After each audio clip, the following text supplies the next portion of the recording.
guys, welcome back to my channel. In today's video we are going to be talking about binge eating, a pretty serious topic. I wanted to bring my mom with me today. She's a psychotherapist together with a couples therapist, a sex therapist, hypnotherapy therapist, and a bunch of other incredible things. So she's going to be answering some of you guys' questions that you sent in that I asked you guys on my story on Instagram. This is for people who are really struggling with binge eating, and there's a difference between that and restricting yourself, being in a massive caloric deficit, and then suddenly starting to binge because your body needs fuel to live. This is about people who have been gaining a bunch of weight, where it's really getting to a dangerous point. But I do believe that everyone who does struggle with binge eating can really take use of some of the things that we're going to be talking about today. Yeah, let's just dive right in. But before we do that, what you do? Thumbs up. Yeah. And subscribe.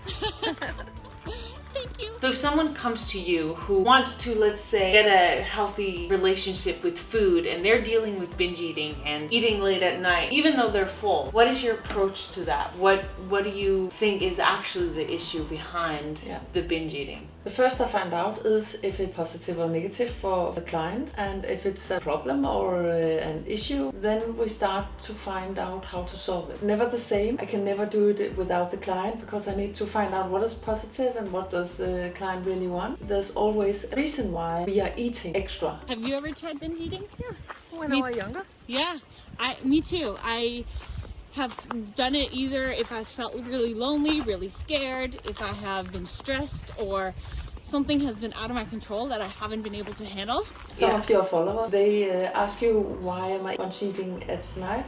And that's an issue that I often talk with the clients about, because normally when it's getting night, we start resting, and when we start resting, the feelings comes and knock on the door, trying to give us some information that we overruled during the day or during our life. When they start knocking, it's like I can feel that I need something. When you've been outside in a distracting world filled with stress and things going on around you, and then suddenly at night you're in a peaceful forest like this with nothing going on, no sounds, no outside distractions, suddenly you can really feel deep within what's actually going on the inside of you. And that's when sometimes, if we don't know how to handle that and we need to fill that thing that's going on inside of us, we grab the food instead of actually figuring out what we need, how we can actually take care of these emotions.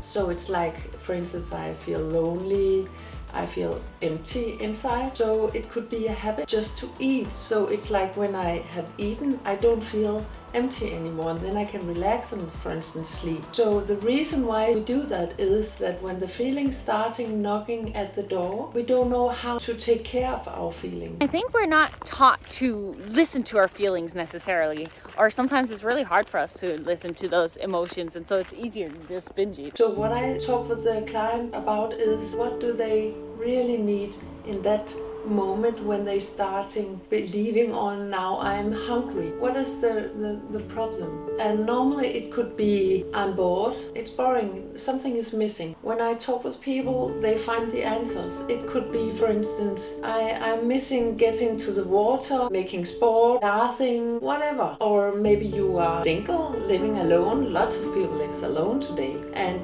maybe they should get more relationships, or whatever. It could be reading a book instead. Maybe you don't know what you need, but I think that the best solution when you don't know what you need is to go move your body. Do something.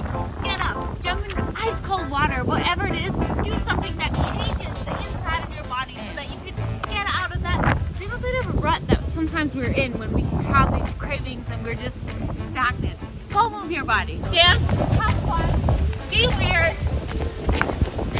And I think that the answer is going to come to you when you do that. Maybe there's a project that you've low-key in the back of your mind wanted to start for so long, or maybe you've been craving relationships and connections, and you should seek out different environments where you can meet new people. Start doing that sport that you did when you were a kid that made you so incredibly happy, but you've gotten away from doing that thing. Really digging into what is it that you need right now, and how can you get more of that in your life today. We all know that when we're bored, we tend to just eat, right? When we're not filled up with the things that we're passionate about and the things that really bring us joy. So when this habit starts, I am hungry. It's a belief that I'm hungry, and this belief, actually, when we start talking, they are sure they are hungry, but when we talk, they find out, no, I'm actually not hungry. I'm hungry for something else. It's always something about one way or another. Self-care, self-love, being together with other people,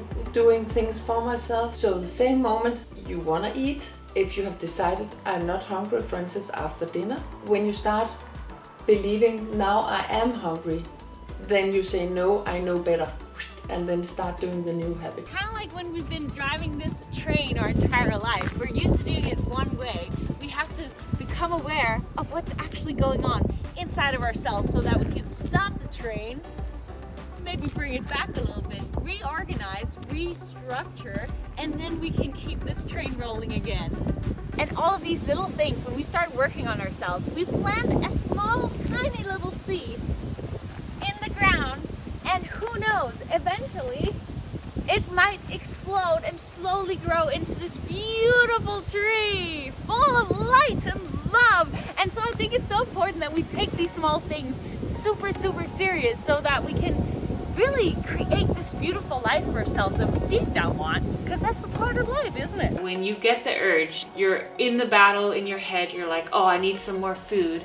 You catch yourself, you stop yourself, you take a moment, take a little breath, deep breath, and figure out, what is it actually I'm missing in my life right now? What is it that I'm actually craving? With every obstacle that comes up in our life, we need to get to the root of it to truly clear that issue and to truly go to that better path that we deep down deserve in life. And so going to the root instead of those quick fixes, I think is always the best solution. So we hope that you enjoyed this video and that you found it useful, and that next time you find that craving, that you listen to your body and what it actually needs. It's also really important for me to say that maybe you've been restricting yourself from food, you've been eating in a crazy caloric deficit, and then you start binging, which makes sense because if you're restricting your body to that extent, you will eventually binge. And it's about finding that balance of maybe being in a slight caloric deficit so that you can see results long term. My advice to you is that you just never be in that much of a caloric deficit. This is more for people who have been gaining a bunch of weight and they have been dealing with binge eating for a long time. Yeah, I just thought that was important to mention.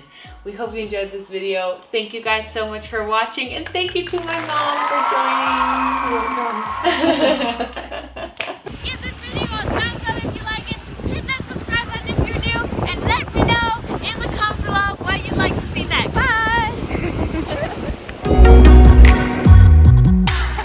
And then the things that just aren't usual, we have to throw them in the trash and keep moving in a good, happy way.